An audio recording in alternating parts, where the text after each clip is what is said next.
Hello everyone. सो आज हम लोग पार्ट 2 इसका डिस्कस करेंगे, जिसका इंट्रोडक्शन हमने पहले ही डिस्कस कर चुका है। अगर आपने वो वीडियो नहीं देखा है तो मैंने डिस्क्रिप्शन में उसका लिंक दे दिया है। प्लीज़ आप उस वीडियो के थ्रू भी जाइए, क्योंकि उसमें मेन इंट्रोडक्शन जो मैं अभी मुगल सिंध एम्पायर के बारे में पढ़ाने वाली हूँ, उसका जो मेन बेस है वो इंट्रोडक्शन में मैंने डिस्कस किया हुआ है। तो आप एक बार उसको देख लेंगे तो आपको ये वाला वीडियो भी क्लियर हो जाएगा। यहाँ पे हम लोग पढ़ेंगे मुगल एंड द एम्पायर के बारे में।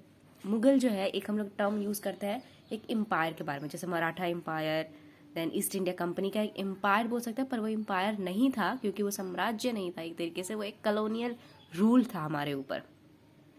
तो यहाँ पे हम लोग मुगल्स एंड एम्पायर के बारे में, मुगल्स के बारे में पढ़ेंगे, जिसको हम लोग जनरली अज्यूम करते हैं कि वो एक साम्राज्य था। लेकिन मुगल्स जो था वो नाम था एक।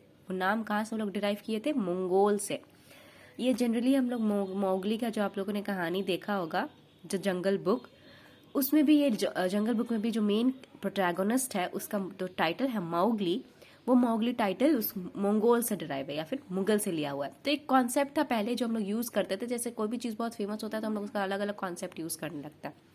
तो वैसे ही सेम मुगल्स, क्योंकि उस टाइम पे बहुत फेमस थे और अभी भी मुगल्स का बहुत हम लोग बोलते हैं कि इंडिया में मुगल्स का बहुत ज़्यादा दबदबा रहा है, क्योंकि 1857 का जब रिवोल्ट हुआ था तो उस टाइम भी हमने देखा था कि मुगल्स का वापस रूल जैसा था वैसा ही लोग वापस रूल चाहते थे। तो यहाँ पे हम लोग स्टार्ट करेंगे उनके हिस्ट्री के बारे में, उनके बैकग्राउंड के बारे में। तो अगर आपका ये क्वेश्चन आता है what was the background of the Mughal empire या द मुगल्स, तो आप लोग ये वाला चीज पार्ट जो भी मैं पढ़ाने वाली हूँ वो मेंशन जरूर करोगे। सो यहाँ है मंगोल से शुरू करेंगे। मुगल्स किस चीज से नाम डिराइव है? मंगोल्स से। मुगल्स अपने आप को दो पार्ट से अपने आप को सिंबल करता है, एक पैटर्नल साइड से, एक मैटर्नल साइड से। मुगल्स जो है वो पैटर्नल साइड से अपने आप को तिमुरिड्स का डिसेंडेंट्स मानते हैं। तिमुरिड्स कौन था? तिमुरिड्स जो थे सेंट्रल एशिया यानी कि टर्की, वहां पे जो सबसे ज्यादा जिसका रूल था तिमूर रूल, यानी उसका जो नाम था वो तिमूर था और वो टर्किश रूलर था।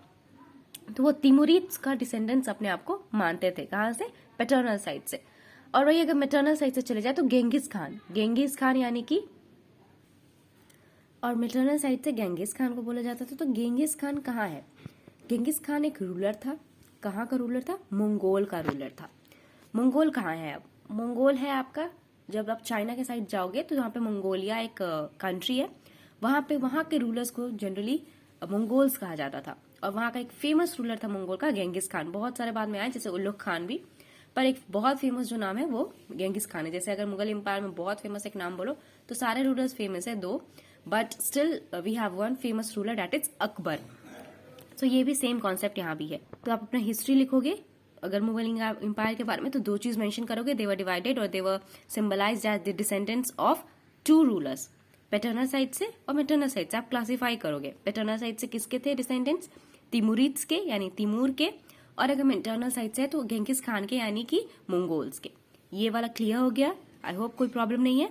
अब आते हैं बाबर के स्टार्टिंग रूलर पे। बाबर 1526 में बैटल ऑफ पानीपत लड़ा।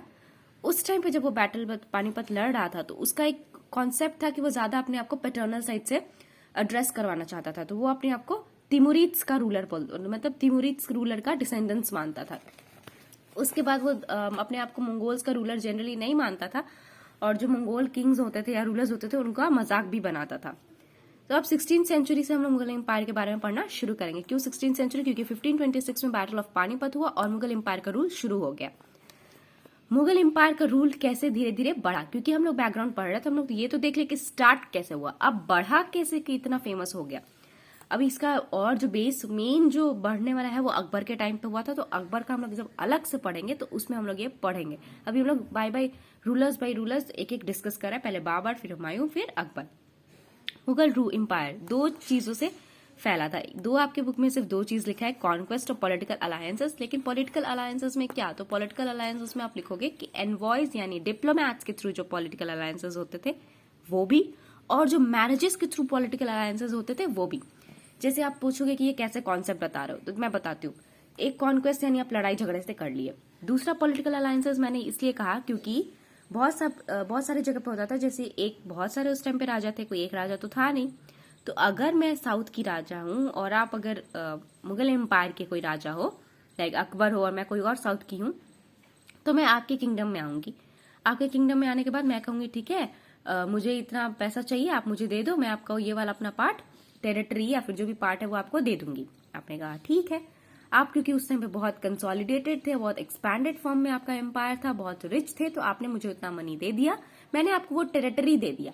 या फिर मैम रिवर्स को लेकर जनरली अभी भी लड़ाई बहुत होता है, तो मान लो अगर रिवर वाटर को लेकर लड़ाई होने लगा, जैसे अभी जनरली बहुत देखा जाता है साउथ में कि रिवर्स को लेकर, जैसे कावेरी को, फिर हमारे और बांग्लादेश में गंगा ब्रह्मपुत्रा को लेकर लड़ाई चलते रहता है, कभी कभी तिस्ता को लेकर लड़ाई हो जाता है, तो वैसे ही मान लो है। तो मैंने कहा ठीक है, मैं साउथ की रूलर हूँ, आप मुगल एम्पायर के कोई रूलर हो, तो मैंने कहा ठीक है, ये टेरिटरी जो जा रहा है ना रिवर, जैसे मानो ये कोई टेरिटरी है और यहाँ पे एक रिवर्स जा रहा है, रिवर है, ठीक है, मैंने कहा कि ये रिवर का पानी इधर इधर भी आ रहा है, तो ये वाला टेरिटरी आप ले लो, क्योंकि मुझे पानी की बहुत कम जरूरत है, तो ये वाला टेरिटरी मैं ले लेता हूँ, लेकिन इसके बदले मैं क्योंकि कम टेरिटरी ले रहा हूँ, तो उसके बदले में आप कुछ मुझे कंपनसेशन दोगे। तो आपने कहा ठीक है, और ऐसे करके हम लोग पॉलिटिकल अलायंसेस से ये वाला लैंड इसको, ये वाला लैंड मैंने ले लिया, तो ऐसे करके हम लोग लैंड एक्सचेंज कर लेते थे। एक ये। अब दूसरा मैरिज के बारे में मैंने क्यों बोला, पॉलिटिकल अलायंसेस को आप दो पार्ट में क्लासिफाई करोगे ऐसे, एक लिखोगे कि डिप्लोमैट्स का और एक लिखोगे कि मैरिजेस का, और ये लिखोगे आप डिप्लोमैट्स का। तो आप क्यों लिखोगे मैरिजेस वाला में क्या लिखोगे, जैसे इसका बेस्ट आपको जो एग्जाम्पल होगा वो होगा जोधाबाई और अकबर का।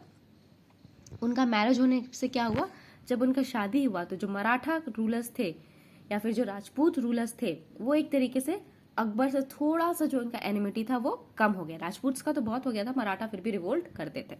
तो आप ये लिख सकते हो कि मैरिज से भी इनका ये एम्पायर बहुत आगे एक्सपैंड हुआ। अब हम लोग रूलर बाय रूलर डिस्कस करेंगे। अब आते हैं फर्स्ट रूलर यानी बाबर के बारे में। बाबर कोई नाम नहीं था, बाबर का मतलब होता है टाइगर, जैसे मैंने यहाँ पे ऑलरेडी मेंशन कर रखा है। बाबर जो है वो फरगाना का था।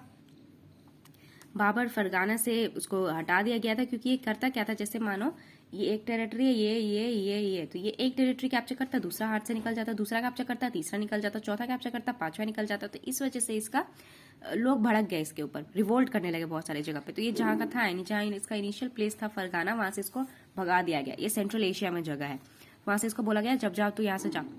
तो 1526 से 30 इसका रूल रहा। पहली बार जो ये एंटर किया इंडियन टेरिटरी में वो कोई और टेरिटरी था, प्लीज आप मुझे कमेंट में बताना वो कौन सा टेरिटरी था। और मैं यहाँ से शुरू करती हूँ कि जो उसका फेमस बैटल हुआ था वो कहाँ से शुरू हुआ था। बैटल ऑफ पानीपत में 1526 में उसने इब्राहिम लोदी को हरा दिया। और उस टाइम पे जो इब्राहिम लोदी यानी लोदी एम्पायर जो था, या फिर आप लोग हो सकते हो दिल्ली सल्तनत का एक लोदी भी एक पार्ट था, क्योंकि दिल्ली सल्तनत में अलग अलग एम्पायर थे, सईद, लोदी, तुगलक, तो स्लेव, तो अलग अलग डायनेस्टी थे, उसमें से एक था लोधी डायनेस्टी। तो लोधी डायनेस्टी जो लास्ट रहा दिल्ली सल्तनत का, उसका हरा के बैटल ऑफ पानीपत में 1526 में लड़ाई हुआ, जिसमें बाबर जीत गया और आगरा जो उस टाइम पे लोधी डायनेस्टी का कैपिटल था उसको एनेक्स कर लिया। तो आपने क्या देखा, ये कॉन्क्वेस्ट का एग्जाम्पल है। आप जब लिखोगे एग्जाम्पल्स भी, जैसे आप कॉन्क्वेस्ट लिख दिया, पॉलिटिकल अलायंसेस लिख दिया, तो पहले आप लिखोगे कॉन्क्वेस्ट में लिखोगे बाबर। बाबर का कैसे, बाबर के टाइम पे कैसे कॉन्क्वेस्ट से लिया गया, यानी किसी को हरा के कैसे लिया गया, कैप्चर करके कैसे लिया गया, तो आप वो ये एग्जाम्पल दोगे बैटल ऑफ पानीपत का। अब आते हैं नसीरुद्दीन हुमायूं के ऊपर। इनका नाम अलग था, जैसे इसका जहीरुद्दीन बाबर था, इसका नसीरुद्दीन हुमायूं। तो नसीरुद्दीन हुमायूं का दो पीरियड में हम लोग रूल जानेंगे, 1526 से 30 आपने देख लिया। अब आप देखोगे 30 से 40 और उसके बाद आप देखोगे 55 से 56। तो अब आ जाओ यहाँ पे बैटल ऑफ जब 30 हुमायूं का शुरू हुआ रूल 30 से 40 उसने अच्छे से रूल किया, लेकिन 39 में बैटल ऑफ चौसा हो गया। चौसा कहाँ है, तो ये बिहार में एक जगह है, आपको चौसा मिलेगा। तो 1539 में बैटल ऑफ चौसा हुआ। अब बैटल ऑफ चौसा में हुआ क्या, बैटल ऑफ चौसा में शेर शाह सुर, जिसका आपने नाम सुना होगा, शेर शाह सुर ने क्या किया कि हुमायूं को हरा दिया। अब हुमायूं बेचारा क्या करे, अब तो हार चुका था। तो वो जो सफाविद्स एम्पायर था यानी ईरान, दो चीज आपको इस चैप्टर में याद रखना है, उज्बेक्स का नाम आएगा तो सेंट्रल एशिया, और सफाविद्स का नाम आएगा तो ईरान। तो सफाविद्स एम्पायर के रूल में वो चला गया, क्योंकि जब उसने हरा दिया तो आप जानते थे कि अगर कोई आपको एक दूसरा रूलर हराए तो उसने पे मार दिया जाता था। तो वो भाग गया, बच गया। कहाँ गया, वो गया ईरान में। फिर वापस वहां पे वो तैयारी किया, अपना मेहनत किया, और 1555 में वापस लौट के आया और वहां पे शेर शाह सुर के जो आगे वंशज थे उनको हरा दिया, क्योंकि शेर शाह सुर बहुत पावरफुल था, लेकिन उनके जो आगे डिसेंडेंट्स हुए वो उतने पावरफुल नहीं थे, तो इसको हराने में बहुत ईजी हुआ। तो ये खत्म हो गया हुमायूं। अब आते हैं जलालुद्दीन अकबर के बारे में। जलालुद्दीन अकबर बहुत फेमस रूलर था। ये 13 साल में इसको बोला जाता है कि ये अपना क्रोनेशन के पीरियड में आ गया था, यानी इसको राजा बना दिया गया था। 1556 से 1605 तक इसका रूल रहा। 1602 में इसके जो अब्बुल फजल थे, कोर्ट हिस्टोरियन या कोर्ट राइटर जो इसके बारे में लिखे थे, वो मारे गए थे। कौन मारा था आप उसको आगे रिवील करूंगी। तो इनके एम्पायर में दो चीज बहुत हुआ, एक एक्सपेंशन, एक कंसोलिडेशन। एक्सपेंशन तो इन्होंने बहुत वास्ट किया था, कंसोलिडेशन इसलिए क्योंकि इन्होंने अलग अलग पॉलिसीज फॉलो की थी। आगे आपको डिस्कस किया जाएगा कि कौन कौन सी पॉलिसीज थी, जैसे सुलह कुल, इबादत खाना, फिर सबको इक्वल ट्रीटमेंट देना, no discrimination, then justice was there, many more things were there that enabled Jalaluddin Akbar to expand and to consolidate his empire. तो ये बहुत सारी चीजें या बहुत सारे पॉइंट्स आगे हम लोग लाइन बाय लाइन डिस्कस करेंगे। पहला चीज इसमें हम लोग जो देखेंगे कि कैसे कैसे इसने एम्पायर को एक्सपैंड किया। एग्जाम्पल क्या है, कैसे हम लोग मान लें कि एक्सपैंड किया, कैसे मान लें कि कंसोलिडेट किया है। तो अब उसका एग्जाम्पल्स देखो। पहले तो इसने एम्पायर को अपना हिंदू कुश माउंटेन तक फैला दिया। अब आप पूछोगे कि हिंदू कुश माउंटेन कहाँ है, तो लेट मी टेल यू। ये जैसे देख लो, ये आपका पाकिस्तान, ये अफगानिस्तान, ये ईरान, देन इराक, ऐसे बहुत सारी कंट्रीज आगे जाती है, ठीक है। तो ये अफगानिस्तान के पास यहाँ पे हिंदू कुश माउंटेन है। ये कहाँ पे टॉपिक हम लोग पढ़ेंगे, वो हम लोग पढ़ेंगे सफाविद संकांधार में, बट स्टिल आप हिंदू कुश माउंटेन देख लो। तो इसने यहाँ तक अपना रूल, यानी इंडिया में पाकिस्तान तो पहले से था, अफगानिस्तान के कुछ पार्ट तक इसने अपना रूल स्टैब्लिश कर रखा था। दूसरा, इसने उज्बेक्स के आने का, जैसे एक्सपैंशनिस्ट डिजाइन का मतलब होता है कि वो यहाँ इंडियन टेरिटरी में ना आ पाए। कौन नहीं आ पाए? उज्बेक्स। क्यों नहीं आ पाए? क्योंकि उज्बेक्स जो आपने देखा था फरगाना जहाँ पे बाबर था, उससे वहां से उसे भगा दिया गया था। तो एक तरीके से दुश्मनी चलता था उज्बेक्स के साथ। फिर आते हैं हम लोग कि कंसोलिडेट किया। आपकी बुक में कैसे कंसोलिडेट किया ये नहीं दिया था, पर कंसोलिडेशन का बहुत सारे एग्जांपल्स दिया है। जैसे इनका मिलिट्री रूल बहुत सही था, टैक्सेशन सिस्टम बहुत सही था, एडमिनिस्ट्रेशन सिस्टम बहुत सही था, और मिलिट्री बहुत सही था। ये सब इसका रीजंस था कि क्यों अकबर का रूल कंसोलिडेट हुआ। तो ये मैंने अलग से एग्जांपल दे दिया आपको, वो इस टॉपिक में नहीं कहीं और दिया है, बट स्टिल आप इस टॉपिक में उसको समराइज करके याद कर सकते हो, चीजों को कनेक्ट करके देखो। उसके बाद जो अकबर का अलग आगे आगे जो आए डिसेंडेंट्स, जैसे जहांगीर, शाहजहां, औरंगजेब, तो वो इतने फेमस नहीं रह पाए जितने कि अकबर या उसके प्रेडेसेसर्स थे। इस वजह से धीरे धीरे मुगल एम्पायर का डिक्लाइन होने। इसमें हम लोग ओवरव्यू ले रहे हैं, पहले स्टार्टिंग कैसे हुआ, एक्सपैंड कैसे हुआ, फिर डिक्लाइन कैसे हुआ। कोई भी चीज का पहले हम लोग स्टार्टिंग, जैसे कोविड आया था तो क्या स्टार्टिंग, उसका एक्सपेंशन, उसके बाद डिक्लिनेशन। तो वैसे ही सेम चीज हम लोग यहाँ भी कर रहे हैं, पहले शुरुआत, बैकग्राउंड, एक्सपैंड कैसे हुआ, देन डिक्लाइन कैसे हुआ। अब आते हैं 16th एंड 17th सेंचुरी में। 16th एंड 17th सेंचुरी में अगर हम लोग पढ़े तो ये एम्पायर का सबसे बढ़िया period 16th and 17th century था। 1526 से लेके जब तक अकबर था, यानी 1605, 17th सेंचुरी तक इंपीरियल स्ट्रक्चर क्यों था, क्योंकि उस टाइम पे एक इंपीरियल स्ट्रक्चर था। जैसे मैंने कहा ना, इस वाले टॉपिक में नहीं दिया कि कैसे कंसोलिडेट हुआ है, बट स्टिल आपको आगे देखने को मिलेगा। वो आगे यहीं पे है कि 16th-17th सेंचुरी में ये इतना एम्पायर फैला कैसे, क्यों? क्योंकि क्रॉनिकल्स मुगल एम्पायर के लिए बहुत इंपॉर्टेंट था, क्योंकि आपको कुछ भी चीज जानना हो, क्रॉनिकल्स मस्ट था। क्रॉनिकल्स में सारी चीज मेंशन थी, लाइक आप कहाँ से मुगल एम्पायर का डोमेस्टिक हाउस होल्ड कैसा है, जैसे आपने देखोगे गुलबदन बेगम ने लिखा था हुमायूं, उसमें लिखा है। क्रॉनिकल्स में आप देखोगे कि वो लोग का मिलिट्री सिस्टम कैसा था, क्रॉनिकल्स में मेंशन किया है कि वो लोग कैसे एग्जॉल्टेड कोर्ट का जो भी हिस्ट्रीज होता था या फिर जो भी प्रोसीडिंग्स होता था वो कैसे नोटिस करते थे, कैसे लिखते थे अखबारात वगैरह टॉपिक के अंदर, सारा चीज आप क्रॉनिकल्स के थ्रू जानोगे। एडमिनिस्ट्रेशन इनका बहुत तगड़ा था, टैक्सेशन बहुत अच्छा था, मनसबदारी सिस्टम अकबर ने इंट्रोड्यूस कर दिया था, मनसब को कितना मिलेगा, क्या रैंक होगा, कौन नोबल्स बनेंगे, ये सब बहुत अच्छे से मेंशन किया हुआ था। मिलिट्री बहुत सही था, मिलिट्री में कोर्ट भी बहुत अच्छा था, इनका कोर्ट में अलग अलग डिवीजन था, जैसे दीवाने आम, दीवाने खास, सारा जो प्रोसीडिंग्स होता था, किसी का अपॉइंटमेंट, किसी का प्रमोशन, किसी का रिलेशनशिप मेंशन करना, जैसे कोई इन्वॉय आया, कोई डिप्लोमैट आया, वो कोर्ट में आता था।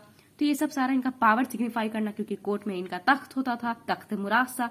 तो ये सब चीजें था जो इसकी वजह से मुगल एम्पायर इतना कंसोलिडेट हुआ, इतना फैला, और उसका इतना स्ट्रांग इन्फ्लुएंस था इंडिया में।